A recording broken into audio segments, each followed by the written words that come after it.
return, I think it would be possible that things could move back in there. But as it is, the only thing that goes there is a deer.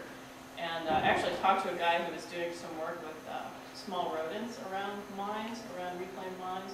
And they thought that maybe the rodents would go into the grass to forage at night. And he did this really cool thing where he put them in a bag of fluorescent powder and shook them up and then let them go. And the rodent would wander around, and then they'd go out at night with a black light and follow the trail. I thought that was really neat. And it turns out they don't even go into the reclaimed area. So it's really good for nothing. So that's where legislation can come into play. I think it's probably more important to have legislation that conserves the habitat than that conserves the animal, unfortunately, because, of course, taking out a huge swath of forest is going to have more impact than just killing one snake. I'd rather neither happen. And then the last thing on here is something that at the beginning of the study I had planned on doing if the opportunity arose, and it really only did one time, I guess 2 times in the course of the study, and that is a translocation. Historically, when a park, and this is I think true not just at Natural Bridge, but really at many places where venomous snakes occur, if the venomous snake occurs or shows up in a campground or on a trail or near the swimming pool or the bathroom or whatever, standard practice was to throw the snake in a bucket and drive it 3 miles down the road and release it. And in the last, I would say, 10 years or so, maybe even longer than that, we really know now that snakes have a home range, they know where they are, and they return to the same areas time and again throughout the years. And if you take an animal and move it 3 miles down the road, you can easily move it out of its home range and kill it because it doesn't know what to do. And there have been instances of them trying to get back when they just kind of crawl and crawl and crawl and may not eat, may not find a place to overwinter, and it really is probably very damaging for the animal.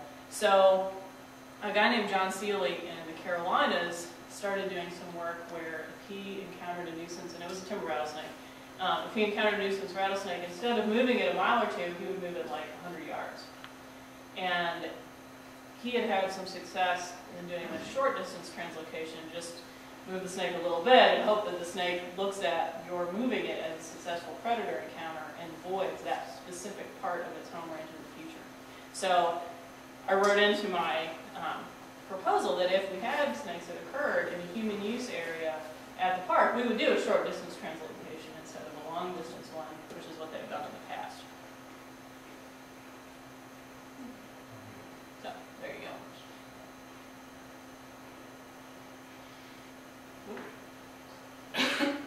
So, here's the objectives. Home range. High use areas are basically places where the snakes hang out the most. So, a high use area would be a brooding site or a foraging area, and a low use area would be probably the space that the snake travels through to get from one part of its range to the other, but doesn't really hang out there at all. And then I also wanted to look at microhabitat, so very specific habitat features, short distance translocations, and then we haven't gotten to the last part yet, but hopefully help the park develop a strategy for maintaining their population of rattlesnakes. Natural Bridge is 8,800 hectares, has 30 kilometers of trails. They have at least 1 million visitors annually, perhaps more than that. I'm sure many of you have been to the park. That's a picture by the Nature Preserves Commission of the bridge. And it's a great park, lots of really pretty trails, lots of great rock formations. And there are some snake encounters. Most of them involve either non-venomous snakes or copperheads. But there have been a few encounters where visitors find rattlesnakes, and for the most part they're good encounters. Usually the people there are interested in nature, and they check out the snake, they call the naturalist, and a bunch of people stand around and watch the snake until it crawls away, which is fabulous. And that's actually the last couple of times I've heard about people encountering rattlesnakes. That's been the story, so it's really encouraging to hear. There has been at least one case when I was doing the study where a guy found a rattlesnake, poked at it with a stick, tried to pick it up, and it bit him. So he pretty much got what he deserved, yeah. It's amazing. Was that Jim? No, it wasn't Jim. No, that was a guy who thought he was Steve Irwin. He actually said that. Yeah. He said, I learned my techniques from watching Steve Irwin. Obviously, He learned well. He forgot that Steve always grabs the tail, not the head. But anyway, usually they're good encounters, but there are problems sometimes. Of course, all of the plants, animals, rocks, everything at the state park is protected by law. So really, people shouldn't be messing with them at all, but that doesn't mean anything. So the whole idea was catch rattlesnakes and plant a radio transmitter into them, and then follow them around. And so this is one picture of the surgery. I guess I do have a reason to use the pointer here. This right here is the transmitter, the little kind of pink thing. And then if you can see right here, this is the antenna. So you basically make a small incision into the snake. They're anesthetized for the surgery. And insert the transmitter pretty much just under the skin in the coelomic cavity. And then the antenna is really soft and flexible, and you basically thread it through. This is a catheter right here, and you thread it through the catheter, and then the catheter has enough rigidity, I guess, that you can push it up under the skin, and you make another tiny incision at the end of the catheter, pull the catheter out, and the antenna's in the snake, and it's run basically up towards their head. The transmitter has to be small enough to fit inside the snake without causing a problem.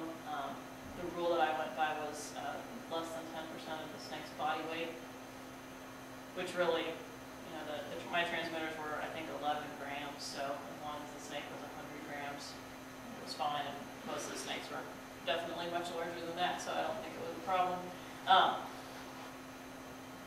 There's been some issues with transmitters causing infections, and I did have one problem where the antenna came out of the snake, and I found it with the antenna sticking up, and of course recollected the snake, and the snake did not survive. And I don't know if that's what killed it, or if it died because it was old. It was a very, I think it was a very old snake when I found it, so I don't know precisely what happened there, but there's been some discussion. Some other people doing radio transmitter work with Massasaugas that we talked to last year who were using a specific type of antibiotic a couple of times after the surgery.